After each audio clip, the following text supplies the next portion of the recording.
અને હવે સમાચારમાં આગળ વાત કરવી છે મહાસંગ્રામ 2024ની।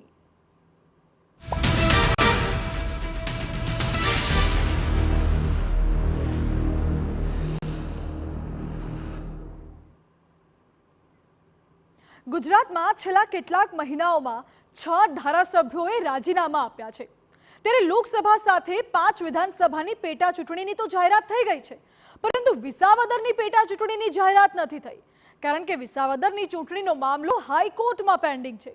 હવે સવાલ એ છે કે જ્યાં સુધી હાઈકોર્ટનો ચુકાદો નહીં આવે ત્યાં સુધી પેટા ચૂંટણી કેવી રીતે યોજાશે?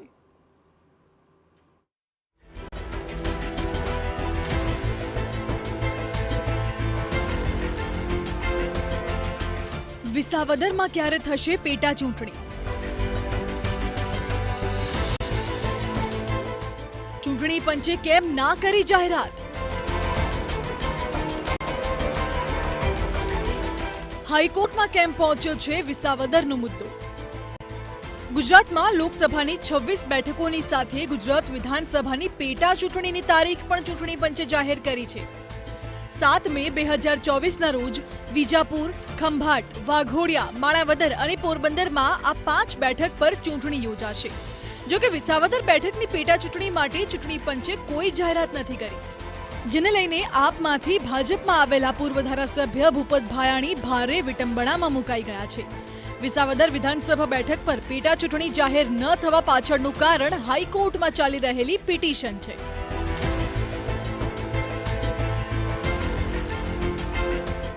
ભૂપત ભાયાણીએ કહ્યું કે વિસાવદર બેઠક પર નિયત સમયે ચૂંટણી યોજાય તેવા પ્રયાસ કરાઈ રહ્યા છે। કાર્યકર્તાઓ ઈચ્છે છે કે લોકસભાની સાથે પેટા ચૂંટણી પણ યોજાય। હું ચૂંટણી પંચ અને હાઈકોર્ટનું સન્માન કરું છું। ચૂંટણી પંચનો જે કાંઈ નિર્ણય છે એ નિર્ણયને હું સન્માન કરું છું અને એવા ભારતીય જનતા પાર્ટીના પ્રયાસો રહેશે કે નિયત સમયે જ ચૂંટણી થાય। જે ચૂંટણી પંચે તારીખ નક્કી કરેલી છે એ તારીખે વિસાવદર વિધાનસભાની પણ ચૂંટણી થઈ જાય અને વિસાવદર વિધાનસભાની જનતા ધારાસભ્યથી વંચિત ન રહે એ બાબતમાં માનનીય CR પાટીલ સાહેબે પણ ગઈકાલે નિવેદન આપ્યું છે કે અમે એનો નિર્ણય કરાવશું, રજૂઆત કરશું। તો આવનારા દિવસોમાં નિયત સમયે ચૂંટણી થાય એવો ભારતીય જનતા પાર્ટીનો પ્રયાસ રહેશે, પરંતુ હાઈકોર્ટનું અને માનનીય ચૂંટણી પંચનું, નામદાર હાઈકોર્ટનું જે કાંઈ નિર્ણય હશે એ નિર્ણયનું અમે સન્માન કરશું। વિસાવદરની પેટા ચૂંટણીને લઈને આમ આદમી પાર્ટી પણ એક્શન મોડમાં આવી ગઈ છે। આમ આદમી પાર્ટીના નેતા ગોપાલ ઇટાલિયાએ ભાજપ પર નિશાન સાધ્યું અને કહ્યું કે ભાજપ નેતાઓ અલગ અલગ કારણો બતાવે છે। ભાજપવાળા ચૂંટણી પંચના નામે લોકોને ગુમરાહ કરી રહ્યા છે। કે ભાજપવાળા આવું કેવી રીતે કહી શકે? ચૂંટણી પંચે જ્યારે પોતે કોઈ જ ખુલાસો રજૂ નથી કર્યો, ચૂંટણી પંચે કોઈ કારણ રજૂ નથી કર્યું, ચૂંટણી પંચે પણ હાઈકોર્ટનું કારણ રજૂ નથી કર્યું, તો ભાજપવાળા કયા આધાર ઉપર ચૂંટણી પંચના નામે લોકોને ગુમરાહ કરે છે? શા માટે આવી ભ્રામક વાતો ફેલાવે છે? જ્યારે ભારતના ચૂંટણી પંચે કે ગુજરાતના ચૂંટણી પંચે કોઈ કારણ રજૂ જ નથી કર્યું, કોઈ ખુલાસો નહીં, કોઈ લેટરપેડ નહીં, કોઈ પ્રેસ કોન્ફરન્સ નહીં, કશું જ નહીં, તો ભાજપના નેતાઓ કેવા આધાર ઉપર એમ કહે છે કે ચૂંટણી પંચથી ભૂલ થઈ ગઈ? તો એ રજૂઆત પણ મેં ચૂંટણી પંચને કરી છે।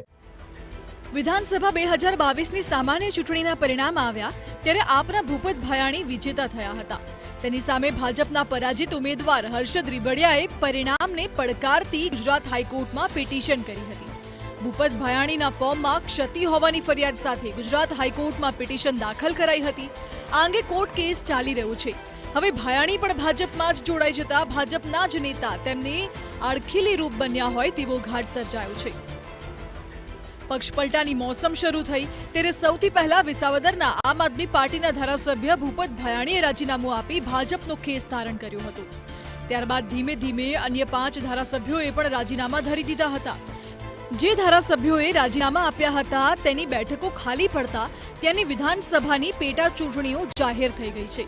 જ્યારે સૌથી પહેલા જેણે રાજીનામું આપ્યું તે વિસાવદર બેઠકની જ પેટા ચૂંટણી જાહેર ન થતા ભાજપમાં જોડાયેલા આપના પૂર્વ ધારાસભ્ય ભૂપત ભાયાણી દુવિધામાં મુકાયા છે। વિસાવદર બેઠક પર ભાજપમાંથી ઉમેદવાર તરીકે ભાયાણી પોતે જ લડવાના હતા તેવા દાવા સાથે રાજીનામું દીધા બાદ તેમણે જ પ્રચાર પણ શરૂ કરી દીધો હતો। હવે તેમની જેમ રાજીનામું દેનાર અન્ય ધારાસભ્યોની પેટા ચૂંટણી જાહેર થઈ ગઈ, પરંતુ ભાયાણી પોતે ચૂંટણી લડ્યા વગરના રહી જાય તેવી સ્થિતિ ઊભી થઈ ગઈ છે। કારણ કે હાલ બેઠકનો વિવાદ હાઈકોર્ટમાં પેન્ડિંગ છે. હવે જ્યાં સુધી હાઈકોર્ટનો ચુકાદો નહીં આવે ત્યાં સુધી વિસાવદરમાં પેટા ચૂંટણી યોજાઈ શકે તેમ નથી. આ તરફ ભાજપ પ્રદેશ પ્રમુખ CR પાટીલે કહ્યું કે વિસાવદરની પેટા ચૂંટણી પણ લોકસભાની સાથે જ થઈ જાય તેને લઈને તેઓ પણ રજૂઆત કરશે. અને ગુજરાતમાં લગભગ 6 જગ્યા વિધાનસભાની ખાલી હતી, એમાંથી 5 આવ્યા છે. કદાચ એક કોઈ શરત ચૂકને કારણે કદાચ એક વિસાવદર વિધાનસભાનું નોટિફિકેશન આમાં દેખાતું નથી. અમે એના માટે રજૂઆત કરીશું કે એનું ઇલેક્શન પણ આની સાથે સાથે થઈ જવું જોઈએ. એટલે હવે જ્યાં સુધી હાઈકોર્ટ આ મુદ્દે કોઈ ચુકાદો નહીં આપે ત્યાં સુધી વિસાવદરમાં ચૂંટણી નહીં થાય, જેથી તમામ લોકોએ હવે હાઈકોર્ટના ચુકાદાની રાહ જોવી પડશે. Bureau report, TV9.